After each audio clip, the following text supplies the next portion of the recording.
Seja bem-vindo ao Papo Segurança e a nossa aula de hoje será como instalar um motor de portão. Iremos utilizar o motor deslizante da linha Trino da AGL Soluções de Segurança. E olha, se você não é inscrito no nosso canal, inscreve-se agora, também deixa teu like e sabe o que será muito bem-vindo? São os teus comentários. Então vamos lá!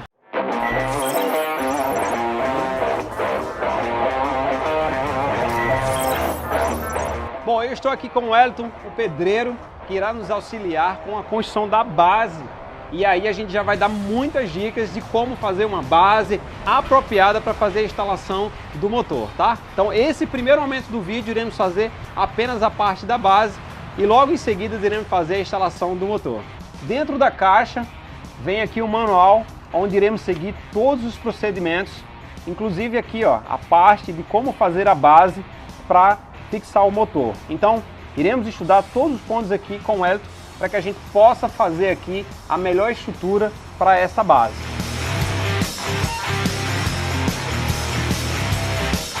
Já definimos aqui aonde vai ficar o motor, exatamente alinhado aqui com a coluna, tá?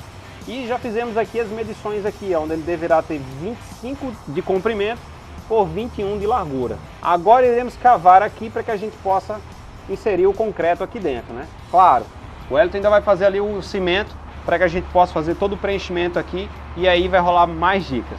Bom, a altura que vai ficar essa base, o que determina é exatamente aqui a altura da cremalheira até aqui a parte da engrenagem aqui de baixo. Então, o motor está aproximadamente aí 1,5 cm, né? Então a gente vai ter que subir essa base para que ela fique aproximadamente 1,5 cm de altura aqui do piso, tá? A nossa base é exatamente aqui como o trilho vai ser instalado aqui na estrutura do portão. Uma dica de segurança que eu quero dar aqui para você é a seguinte forma. Existe duas formas de você fazer a instalação da cremalheira. Ou com os dentes voltados para cima, ou com eles voltados para baixo. A vantagem de você fazer com os dentes voltados para cima é que a pessoa não vai conseguir forçar ali o portão, fazendo com que ele force e entre dentro da casa, tá? Ou dessa forma aqui que será instalado, tá? Optamos dessa forma aqui porque aqui no portão já tem uma trava de segurança. Mas aí você pode estar se perguntando, tá, Alexandre, e se eu esquecer da trava de segurança e abrir o portão, né? Claro, deverá orientar o cliente para que essa trava de segurança seja utilizada, por exemplo, em casos de viagem, onde ele vai passar muitos dias fora de casa. Então, ele pode utilizar essa trava aí e quando ele voltar, ele tem que ter esse cuidado de destravar e depois abrir o motor de portão, tá? Então, fica ao teu critério se você vai instalar com os dentes para baixo ou com os dentes para cima, tá? Nesse nosso caso aqui, iremos colocar os dentes da cremalheira voltados para baixo.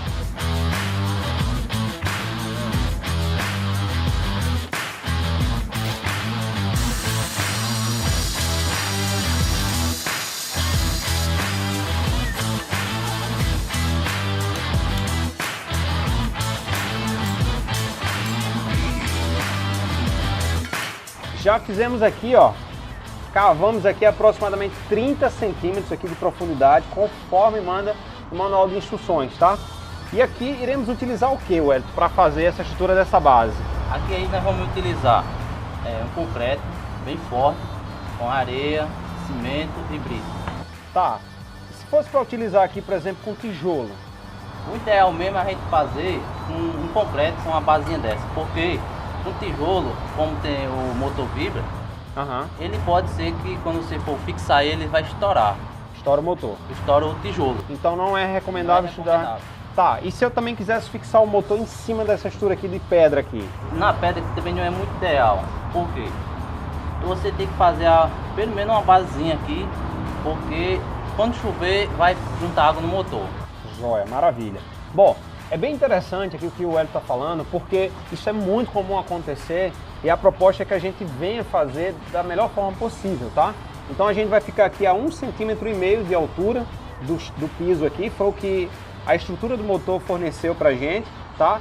E aqui com a base muito bem feita de concreto, para que eu não venha ter nenhuma surpresa na hora do torque do motor, beleza? Agora vamos fazer aqui a parte, colocando aqui a massa aqui, para que isso fique bem forte.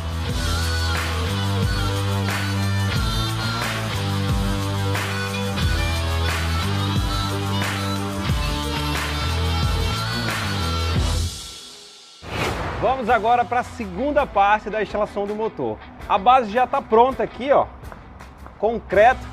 Também já colocamos aqui a parte elétrica, tá? 220, aqui na minha região é 220 volts, mais o aterramento. E aqui eu já dou uma dica, né, que a gente já posicionou conforme esse buraco que tem aqui, ó, esse é o tubo, para que o 220 já entre aqui nessa parte aqui, tá? A parte da elétrica já foi toda feita aqui, ó, nessa lateral com a infraestrutura. Já também tem um disjuntor exclusivo para a parte do motor. Antes de fazer a furação aqui, ó, no concreto, tá? Para que a gente possa fixar aqui o motor, é muito importante você fazer esse alinhamento aqui entre a rodana e o portão, para que ele possa correr de forma livre aqui entre essa rodana e o portão. Agora vamos fazer a parte da marcação e em seguida fazer o furo para a gente possa fixar esse motor aqui.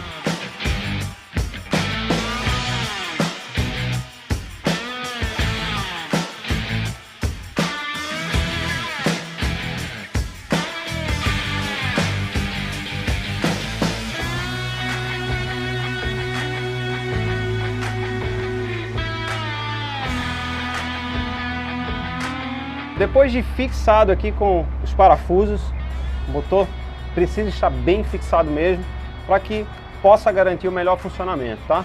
Esse motor aqui, falando exatamente desse motor, é um motor de 1/4 de HP, ele suporta um portão de até de 200 kg, tá? E ele faz uma abertura com até 8 segundos. Então isso garante força e velocidade no motor desse porte, tá? No kit do motor já vem 2 chaves, você deve deixar com o cliente, para que em um momento específico ele possa deixar o motor no manual, para que ele possa movimentá-lo em caso de falta de energia, uma situação como essa. Aqui nesse caso a gente vai deixar no manual para fazer agora a fixação da cremalheira que vai ficar aqui no portão, tá? Geralmente o kit de cremalheira vem 2, tá? Com 1,5 m. Nesse caso aqui o portão tem 3,45 m. Para que não ficasse nenhuma emenda nesse percurso e viesse dar manutenções futuras indesejadas, então optamos por colocar um único trilho aqui de alumínio para fazer uma única cremalheira. Isso vai dar melhor sustentabilidade e a gente vai obter o melhor resultado também na hora de fazer a fixação. E a grande dica é que a gente sempre faz do início do portão até o final essa fixação, tá? E uma coisa muito importante que você deve observar é que deve haver uma distância de aproximadamente 2 milímetros entre o gomo e a rodana do motor, tá? Isso é muito importante. Ou seja, não vale a pena você colocar aqui um nível e achar que deve fixar a cremalheira no nível, porque nem sempre a estrutura do portão ou até mesmo a estrutura do piso vai estar nivelada. Então, se você conseguir respeitar essa distância entre o gomo e a rodana de 2 milímetros, será o suficiente para que você possa ter o melhor resultado. E como é que eu faço a medição? A cada 50 ou 40 centímetros eu faço a medição dos 2 milímetros lá na rodana, ok? E assim a gente vai conseguir ter o melhor resultado da fixação dessa rodana. Depois a gente vai para a programação do motor e ainda tem a parte dos freios e finalizar essa instalação com sucesso. Iremos iniciar a fixação por aqui, ó, com parafuso autobrocante no início aqui do portão, tá? Valendo salientar que deve respeitar aqui essa margem de aproximadamente 2 milímetros para que tenha folga, tá? Se você colocar a cremalheira selada aqui com a engrenagem, o risco de travamento vai ser muito grande. Então é interessante deixar essa folga aqui para que o motor e a engrenagem trabalhem muito bem.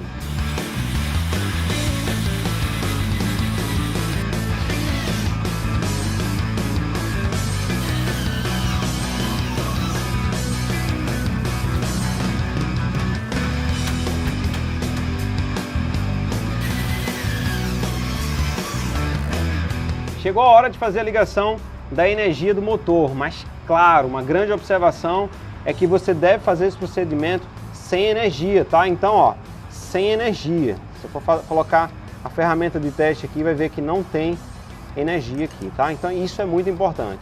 E aí a gente vai respeitar aqui, ó, neutro, fase e o aterramento que vai ser simbolizado aqui na cor branca, tá? Mas vale lembrar que por padrão as cores para o aterramento pode ser amarelo ou verde, tá? Então esse cabo PP aqui que o cliente comprou já veio já nessa cor branca aqui, tá? Então vamos fazer aqui a ligação nesse borne, que eu achei muito legal essa ideia dele vir separado, onde eu faço a conexão aqui e depois eu encaixo na placa.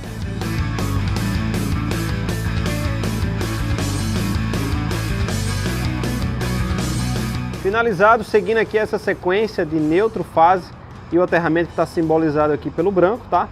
Mas no cabo PP, esse aqui como veio o branco, mas o correto é utilizar o fio verde ou amarelo para fazer o aterramento, tá?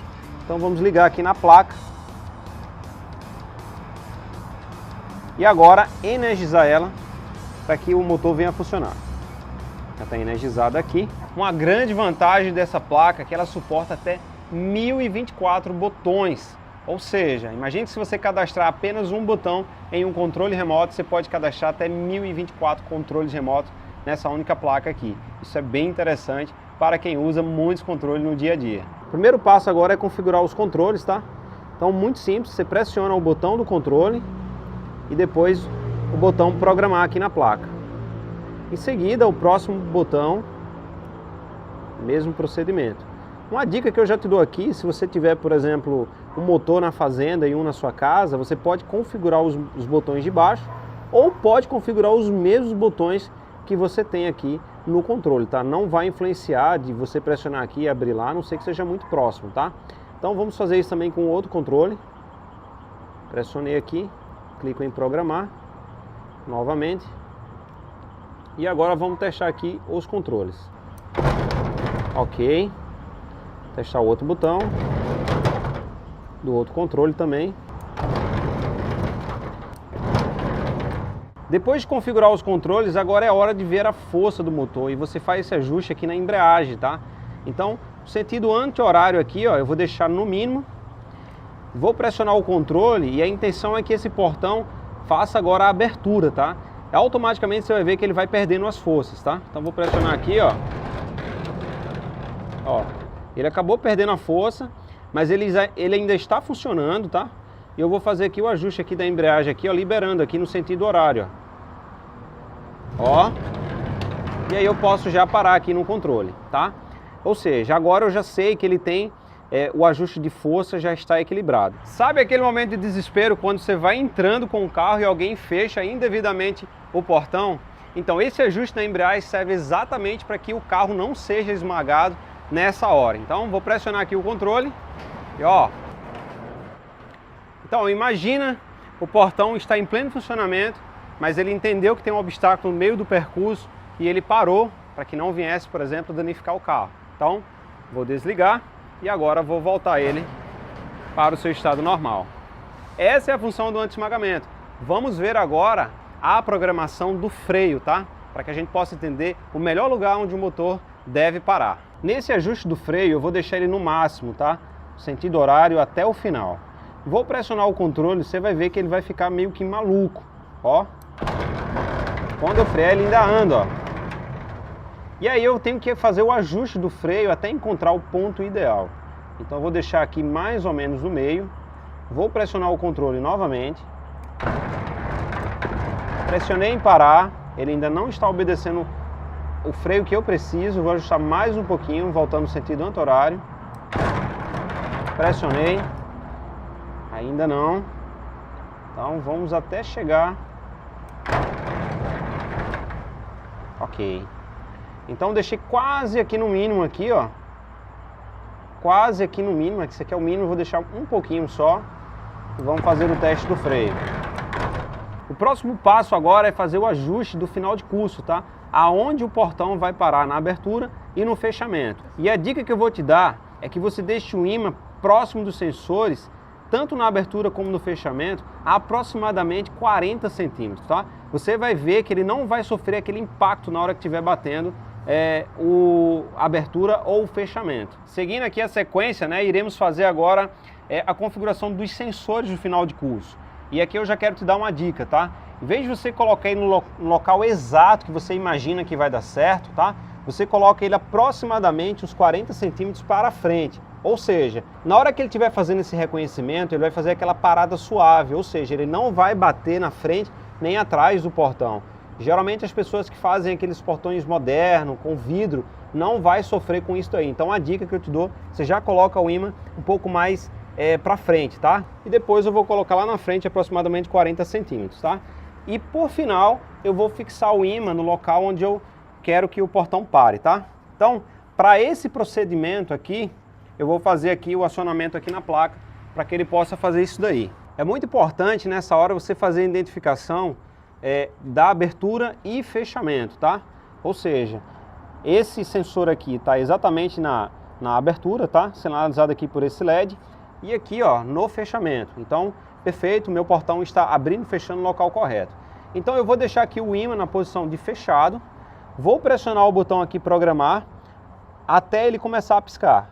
Quando ele começar a piscar eu vou soltar e o portão vai começar a fazer o reconhecimento.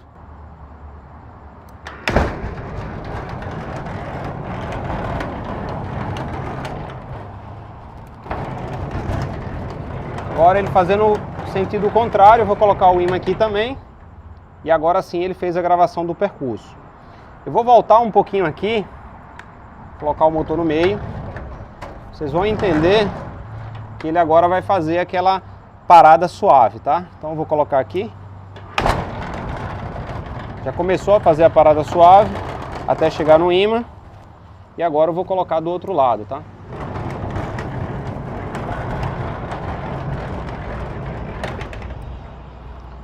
Finalizado. Então eu vou só ajustar agora o ímã para ficar no local correto do freio e a gente finalizar mais essa etapa aqui da instalação do motor.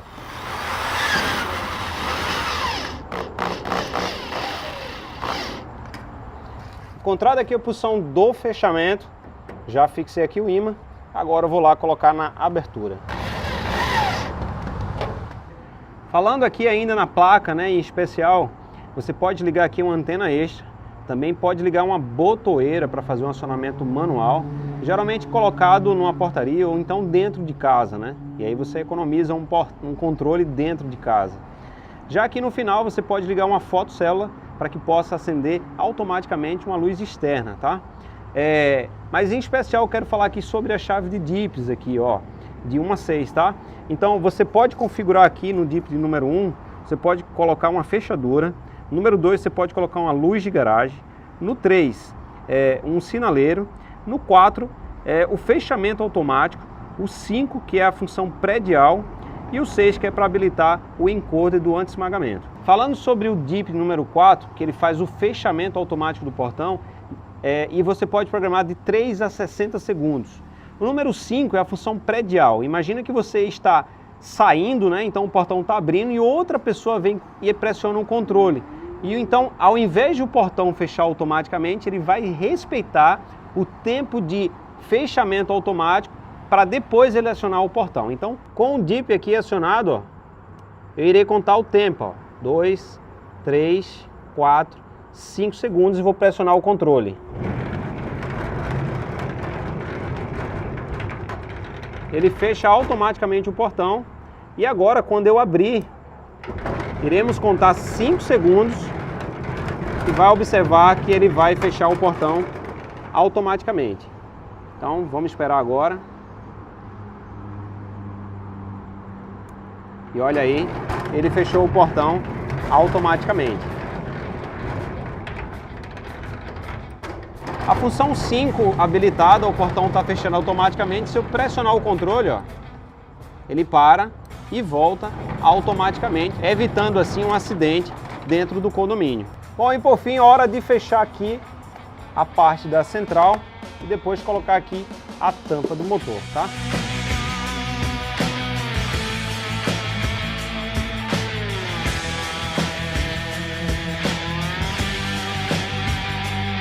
E essa foi mais uma aula aqui do canal do Papo Segurança de como instalar um motor deslizante. Então, olha, fica aquela dica, deixa os teus comentários, também ativa as notificações para que você receba os nossos vídeos em tempo real e sabe que vai ser muito bem-vindo aqui os teus comentários. Valeu!